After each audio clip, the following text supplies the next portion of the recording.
मैं डॉक्टर विजय सिंह मावई, सहआचार्य, इतिहास राजकीय कन्या महाविद्यालय सवाई माधोपुर।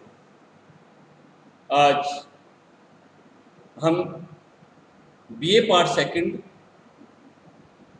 के पेपर सेकंड के अंतर्गत समाहित राजपूतों की उत्पत्ति के सिद्धांत के बारे में अध्ययन करेंगे।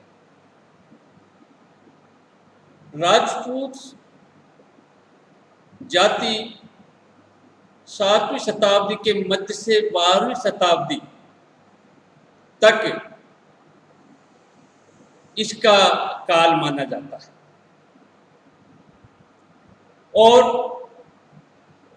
जैसा कि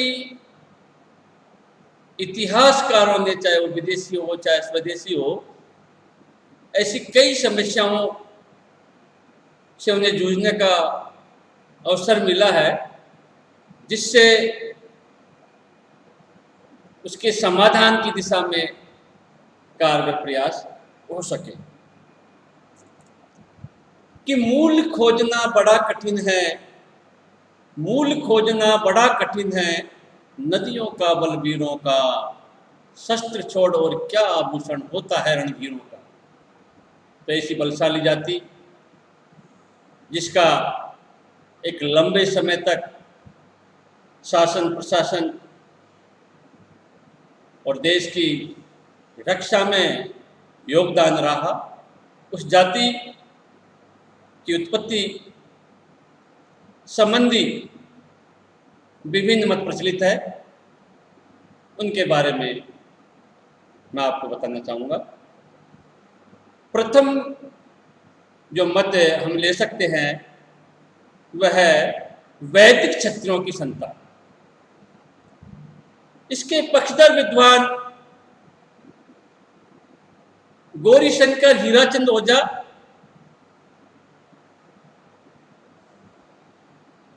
वह शिवी वैद आदि इतिहासकार ये मानते हैं कि राजपूत वैदिक क्षत्रियों की संतान थे, क्योंकि प्रत्येक शासक के दरबारी लोग उसे देवतुल्य, ईश्वर द्वारा भेजा गया अथवा देववाणी की संतान बताते हैं। यही परंपरा राजपूतों पर भी लागू होती है। मनुस्मृति में क्षत्रियों की उत्पत्ति ब्रह्मा से बताई गई है। ऋग्वेद के अनुसार क्षत्रिय ब्रह्मा की बाहों से उत्पन्न हुए थे।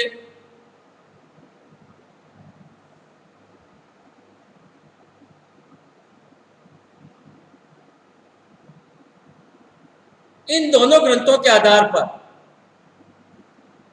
क्षत्रिय का कार्य निर्बल लोगों की रक्षा करना बताया गया। चारणों भाटों ने उनकी कोई महिमा को पुनः दोहराने के लिए उन्हें ब्रह्मा की संतान बताकर उनकी उत्पत्ति का दैविक सिद्धांत दोहराया। नत्तहरण में प्राप्त एक शिलालेख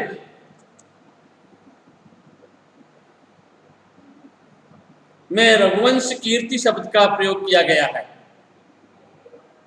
इस शब्द का प्रयोग राजपूतों का महाकाव्य काल के राम और कृष्ण से संबंध स्थापित करने के लिए किया गया है। इन विवरणों के आधार पर यह स्पष्ट होता है कि राजपूत यदि रामायण और महाभारत काल के राम व कृष्ण के वंशज है तो भारतीय है और वैदिक क्षत्रियों की संतान।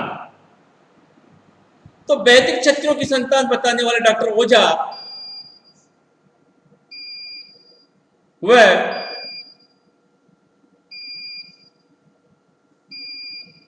शिवी वैद्य इस मत पर जोर देते हैं कि आर्य, सॉरी क्या हुआ, हो गया, बोलो। दूसरा जो मत है वह है ब्राह्मण वंशीय मत। इसके पक्षधर विद्वान डॉक्टर गोपीनाथ शर्मा, डॉक्टर दशरथ शर्मा व डॉक्टर भंडारकर इस मत की पुष्टि के लिए बिजोलिया शिलालेख को आधार माना जाता है, जिसमें वासुदेव के उत्तराधिकारी सामंत को वत्स गोत्रीय ब्राह्मण बताया गया है। उनके अनुसार राजशेखर ब्राह्मण का विवाह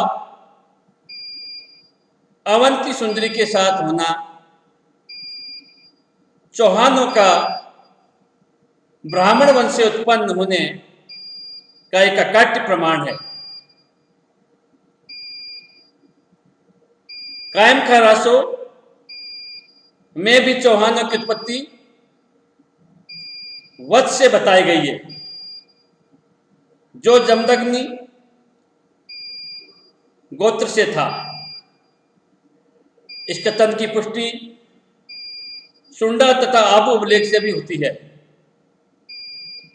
इसी तरह डॉक्टर भंडारकर का मत है कि गुहिल राजपूतों की उत्पत्ति नागर ब्राह्मणों से हुई थी। मंडोर के प्रतिहार ब्राह्मण वंश के थे। इनके पूर्वज ब्राह्मण हरिश्चंद्र तथा उनकी पत्नी मादरा की संतान थी। इसी प्रकार आबू के परमार प्रतिहार वशिष्ठ ऋषि की संतान थे। पिंगल सूत्र कृति ने भी राजपूतों को ब्राह्मणों की संतान बताया है। तो इसका दूसरा जो मत हमने अध्ययन किया वो था ब्राह्मण वंशीय मत। इसके अलावा तृतीय जो मत प्रचलित है वह है अग्निकुंड से उत्पत्ति का मत। इस मत का प्रथम सूत्रपात चंद बरदाई के प्रसिद्ध ग्रंथ पृथ्वीराज रासो से होता है। जब परशुराम ने प्राचीन क्षत्रियों का विनाश कर दिया तब राजा न होने के कारण साधारण लोग अपने कर्तव्यों से गिरने लगे। ऐसी दशा में देवता लोग दुखी हुए। उस हालत में आबू पर्वत पर मुनि वशिष्ठ ने एक यज्ञ किया।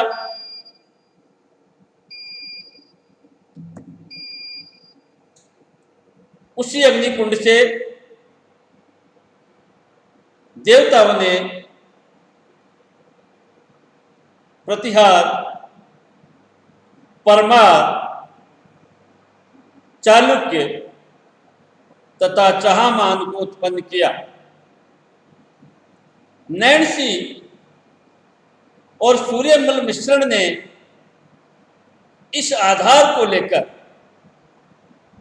उसको और बढ़ावे के साथ लिखा।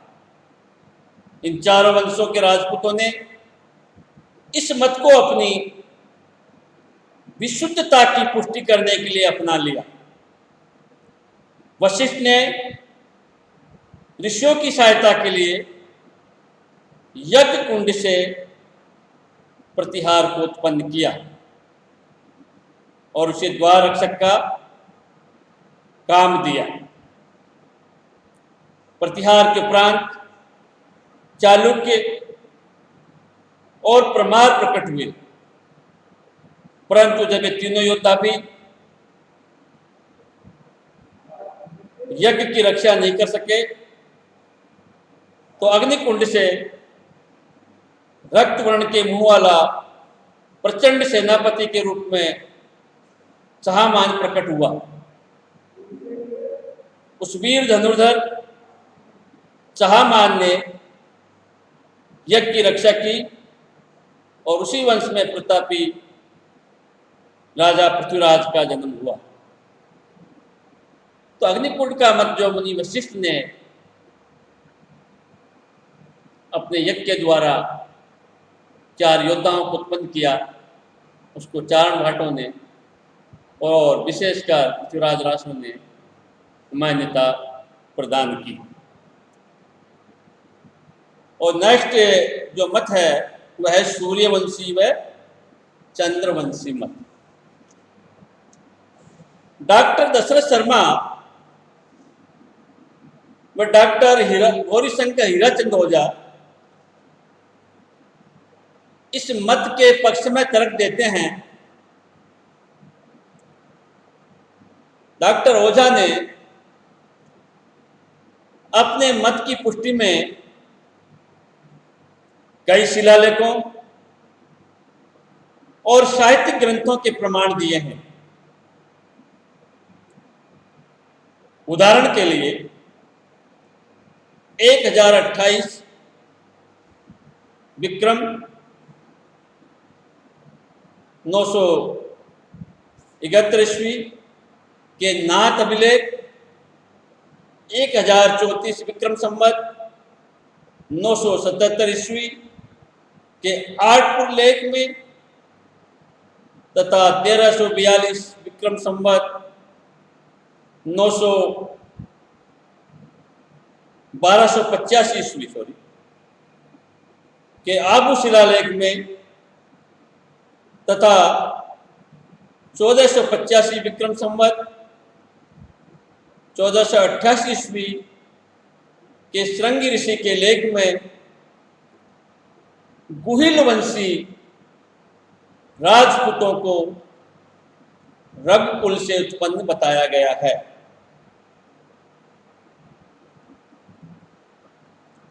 प्रतिहार अपने को सूर्यवंशी क्षत्रिय मानते हैं। उदाहरण के लिए हम ग्वालियर अभिलेख ले सकते हैं, उसमें उन्हें राम के भाई लक्ष्मण की संतान बताया गया है। अमीर महाकाव्य में चौहानों को सूर्यपुत्र कहा गया है। डॉक्टर दशरथ शर्मा कहते हैं कि शाकंभरी के चौहान अपने को सूर्यवंशी बताते हैं।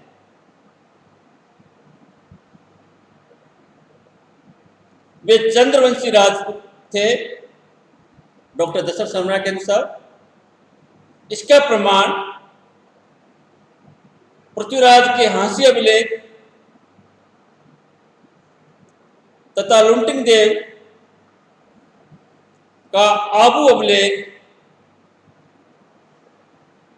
इसके लिए प्रमुख तौर से जाना जाता है। चहामान स्वयं भी गोत्रोच्चार में अपने को चंद्रवंशी कहते हैं।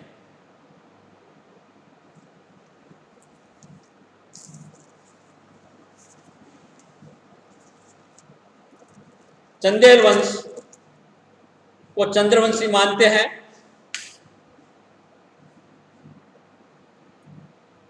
वंशावली लेखकों ने राठौड़ों को सूर्यवंशी, यादवों, भाटियों व चंद्रावती के चौहानों को चंद्रवंशीय निर्दिष्ट किया है। नेक्स्ट जो मत है वह है गुर्जर वंश का मत। डॉक्टर भंडारकर राजपूतों का उद्गम गुर्जरों से सिद्ध करने के पक्ष में निम्न तर्क देते हैं।